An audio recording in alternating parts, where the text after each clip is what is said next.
kisah beberapa waktu lalu di Jakarta, ini kisah nyata. Ada satu anak mahasiswa kita, orang Indonesia, tinggal di Amerika, semua temannya orang ateis. Nggak ada Tuhannya. Dia pulang Jakarta, sudah mulai terpengaruh. Dia bilang sama ayahnya, ayah, saya punya 3 pertanyaan dalam Islam. Kalau ada yang bisa jawab, ada ustadz bisa jawab, saya tetap Islam. Kalau tidak, saya murtad. Kata ayahnya, coba tanya saya dulu nak.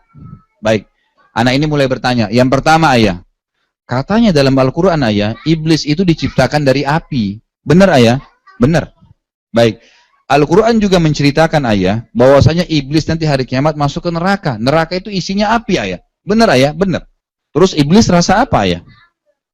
Iblis dari api, disiksa di api. Rasa apa? Ini pertanyaan orang ateis ya. Dia selalu mau hubungkan dengan akal dia. Ingat, akal mengikuti wahyu. Bukan wahyu ikuti akal. Karena manusia nggak tahu. Bapak Ibu kalau minum air, ini saya minum ini. Saya nggak tahu yang mana tegukan saya jadi air seni, yang mana bagian dari komponen darah saya nanti kan. Kue yang saya makan ini saya nggak pernah tahu yang mana jadi kotoran, yang mana jadi nutrisi tubuh kan. Itu di badan kita nggak pernah tahu. Bagaimana kita mau bicara tentang wahyu Allah? Nggak nyambung gitu kan. Jadi di sini kita banyak sekali yang kurang gitu. Baik. Ayahnya nggak bisa jawab, nggak ada ilmunya. Masalah iblis nih. Yang kedua, kata anak muda ini, ayah, katanya Tuhan kita Allah. Benar ayah? Benar. Tapi Allah nggak kelihatan ayah. Baik, saya mau yakin Allah itu ada. Tapi tolong berikan saya contoh satu saja. Fenomena alam yang tidak kelihatan, tapi saya bisa rasain. Supaya saya yakin Tuhan ada. Saya rasain, tiap hari bisa saya rasain, setiap saat saya rasain, tapi saya nggak bisa lihat. Supaya saya yakin Allah ada. Juga ayahnya nggak bisa jawab. Nggak ada ilmunya.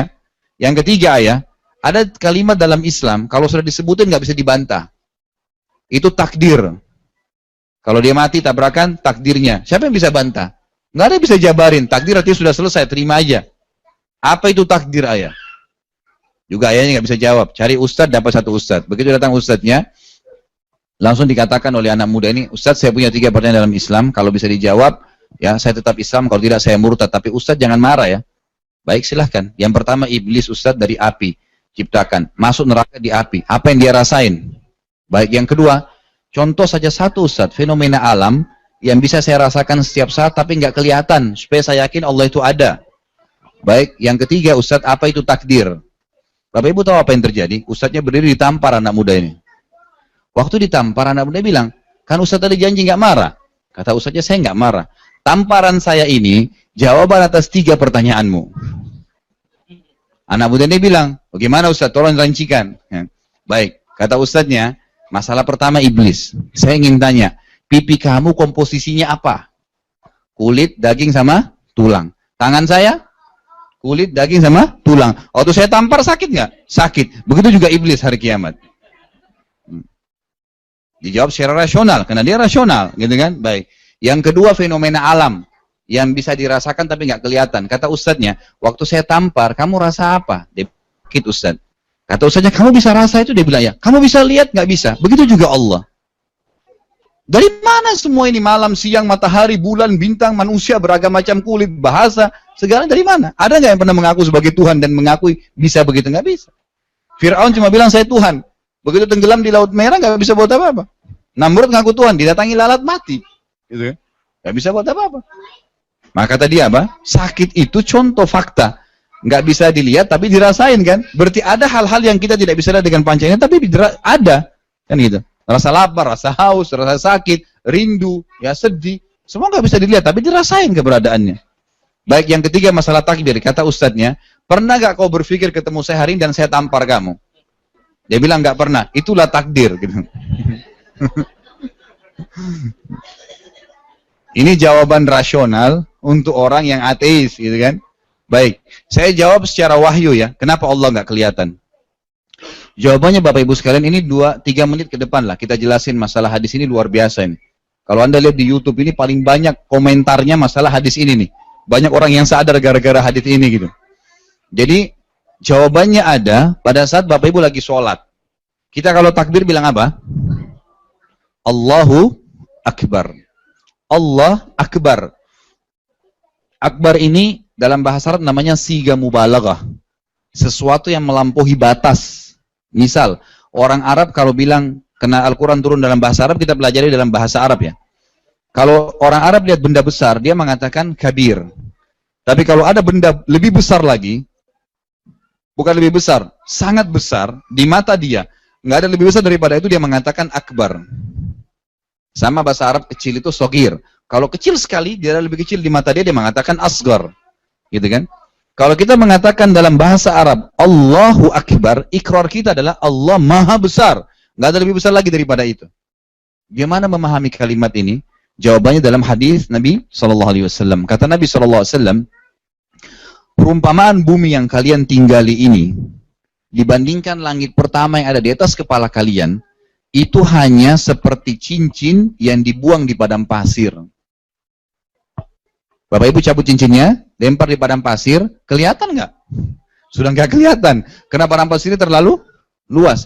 Makanya Bapak Ibu keliling-keliling di muka bumi ini, mau di Amerika, mau di Saudi, mau di sini, Australia, di mana-mana, tetap saja tidak ada ujungnya langit kan?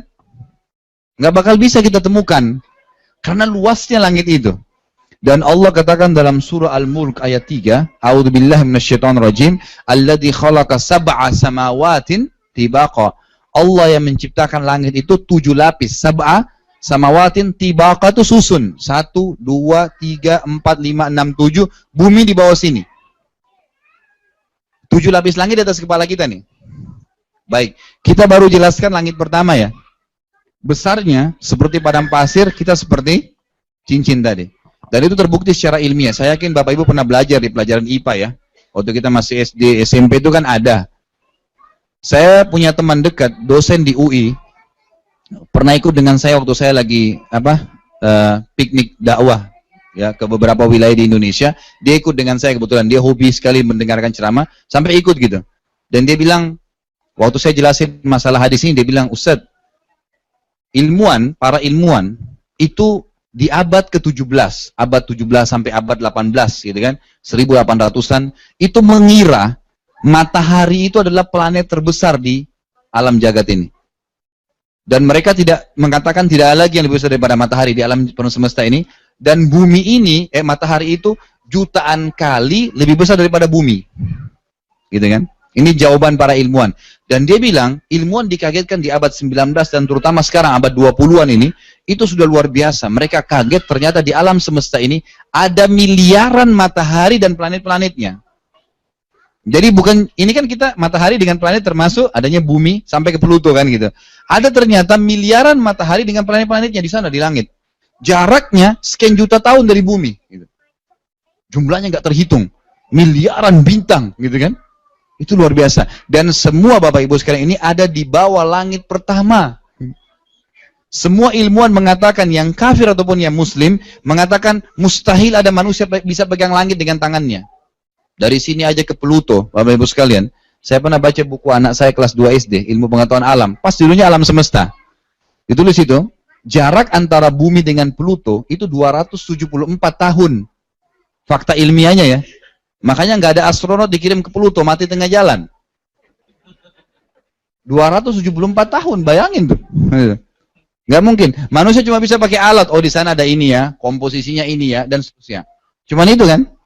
Itu sebatas kita. Semua itu di bawah langit pertama. Nabi SAW melanjutkan dalam hadis, dan ini wahyu yang disampaikan, gitu kan. Kata Nabi SAW, di atas langit pertama ada langit kedua. Besarnya langit kedua itu, digabung antara langit pertama sama bumi, hanya seperti cincin dibuang di padang pasir. Bagaimana tuh langit kedua yang di atasnya gitu? Di atasnya lagi langit ketiga, langit kedua, satu dan bumi digabung tiga-tiga hanya seperti cincin di padang pasir. Sampai langit ketujuh, langit ke-6, 5, 4, 3, 2, 1, 6 lapis langit dengan satu bumi. Dibanding langit ketujuh hanya seperti cincin dibuang di padang pasir. Pertanyaan kecil Bapak Ibu sekalian, kita di mana nih? Ya, aneh kan? Kalau ada manusia nolak ada Tuhan, apalagi ngaku Tuhan. Di Kalimantan pernah ada tuh ngaku Tuhan. Luar biasa gitu. Sudah meninggal orangnya, Tuhannya bisa mati gitu. Langit ini Bapak Ibu sekalian, dalam keyakinan kita sebagai muslim, itu tidak kosong, ada penghuninya. Bapak Ibu mau tahu hadisnya, ada hadis Bukhari, waktu Nabi SAW sedang mi'raj ke langit, gitu kan, beliau mengatakan, waktu saya sedang mi'raj ke langit, mau menerima perintah sholat, saya melewati 7 lapis langit itu, dan setiap saya lewati langit tersebut, demi Allah, demi jiwaku, maksudnya demi Allah ya, tidak ada tempat ukuran 4 jari manusia di langit yang saya lalui, kecuali ada malaikat yang sedang sujud atau ruku, penuh dengan malaikat. Nggak ada jarak 4 jari loh ini. Antara saya sama Pak Aud saja ini masih sudah setengah meter gitu kan. Antara rumah kita dengan rumah tetangga masih banyak, jauh jaraknya. Manusia kalau dikumpulin semua, mungkin Indonesia aja sudah bisa nampung. Kan gitu. Itu bumi ini masih banyak kosong. Di langit itu 4 jari nggak ada yang kosong, kata Nabi SAW, penuh dengan malaikat. Dan perlu Bapak Ibu tahu, dalam rukun iman kita, iman kepada malaikat setelah iman kepada Allah itu, malaikat ini Bapak Ibu sekalian ada namanya ismul fardi, ada ismul jins. Ada nama individu seperti Jibril, Mikail, Israfil. Tidak ada Jibril lain, tidak ada Mikail lain, tidak ada Israfil lain. Ada malaikat namanya nama kelompok, ismul jins. Jadi nama dia, nama kelompok, di bawahnya ada miliaran malaikat. Seperti Raqib dan Atid. Kalau manusia, setiap manusia ada Raqib dan Atidnya, sekarang jumlah manusia 5 miliar. Berapa Raqib dan Atid? 10 miliar. Otomatis double gitu kan? Atau 5 miliar, 5 miliar. Sama malaikat maut. Kalau ada 1 juta orang mati karena tsunami, 1 juta malaikat yang cabut ruhnya. Mungkar dan nakir di kuburan. 1 juta orang di Amerika ada yang mati, di Australia ada yang mati, di Indonesia ada yang mati. Malaikat mungkar nakir di kuburan itu banyak. Di bawah mungkar ada banyak malaikat, di bawah nakir ada banyak malaikat. Nama kelompok. Jadi menghitung. Itu kan Bapak Ibu bisa nanti pulang baca terjemahan. Itu ada surah Al-Buruj, Al-Ma'arij, semua menceritakan tentang masalah malaikat ini. Ada bahasan sendiri. Intinya malaikat penuh di langit itu. Kata Nabi SAW, di langit ke-7 ada Baitul Ma'mur. Seperti Ka'bah di muka bumi. Ka'bah tempat tawafnya manusia dan jin. Kalau di atas itu tempat tawafnya malaikat. Kata Nabi SAW, tiap hari ada 70.000 malaikat tawaf, pergi nggak pernah kembali lagi. Mati sudah. Besok malaikat baru 70.000 pergi, hancur nggak pernah lagi. Karena malaikat juga dimusnahkan oleh Allah, gitu kan? Semua tapi diciptakan setiap hari, terus 70.000 terus, nggak pernah habis. Baik, di atas langit ke-7 masih Sidratil Muntaha. Pernah dengar kan? Baik, apa itu? Pembatas antara Allah dengan makhluknya. Kata Nabi SAW, besarnya Sidratil Muntaha itu digabung antara 7 lapis langit dengan bumi, 8-8-nya hanya seperti cincin dibuang di padang pasir. Itu gimana itu? Kita kalau tanya ada di mana kita nih? Lebih halus daripada debu di ruangan ini gitu. Di atasnya Sidratul Muntaha ada lagi ciptaan Allah. Lautan Bapak Ibu sekalian. Mungkin susah masuk di akal manusia, tapi ini wahyu.